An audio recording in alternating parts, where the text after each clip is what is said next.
welcome to my channel, Slim Inspirations for You. Well, today it's Sunday, and in my house Sunday means one thing, and that is a roast dinner. And as I'm on Slim World, as you know, I want my Sunday roast to be amazing, but I don't want to waste sins on it, because I do want to have a little glass of wine, even if it is some Rhine wine.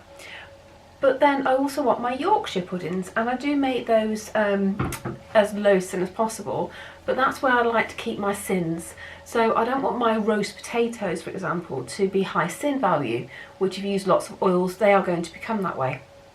So I've tried various methods over the last couple of years to do my potatoes to keep them as sin-free as possible, and they've never really quite got there, if I'm honest. I've sort of had them because they've been sin-free, but if you're going to say to me, do I prefer those to the good old, you know, higher sinned roasties? No.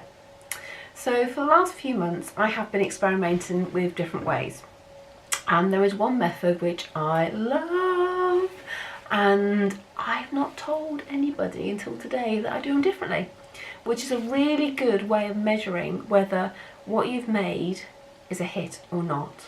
Because if I said to my husband before that I've made sin-free roast potatoes, he probably wouldn't believe me. So what you do is you get them to eat it for a few weeks and just see what they say. And then today we had my parents around, so I asked the question, what do you think of the potatoes? They said they were nice. So I'm now comfortable to share this with you.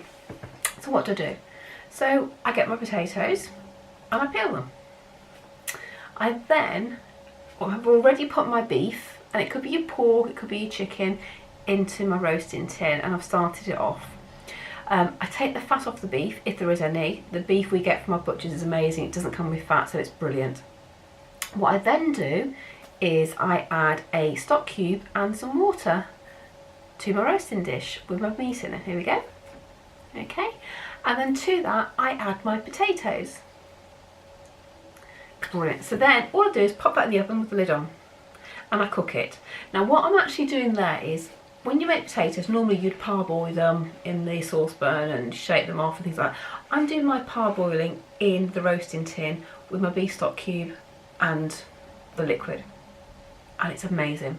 And then depending on how much liquid I've put in there, so today I've done quite a bit because I want to use the juice of the gravy. So what I'll do is, when the potatoes are softened, I will then drain off that liquid, and that's my base for my gravy later, and then leave the potatoes in the oven to brown off.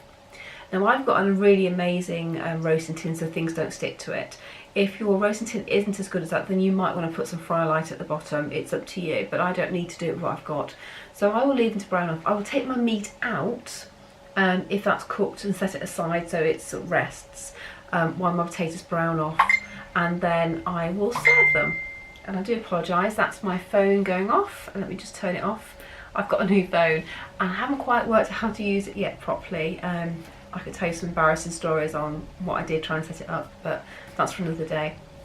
So, yes, I've left them to brown, and these are how they turned out.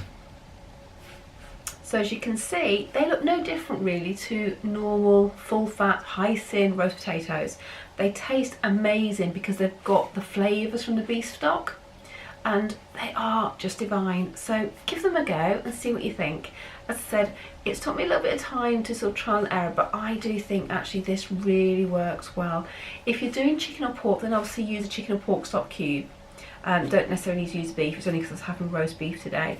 And it just allows you to have something a bit more flavoursome with your roast dinner that doesn't use your sins. So good luck, happy Sunday, and we'll catch up soon. And don't forget, subscribe to my channel, Slim Inspirations for You, and if you click the notifications when I put these on again, you'll get those too. Happy cooking, happy slimming.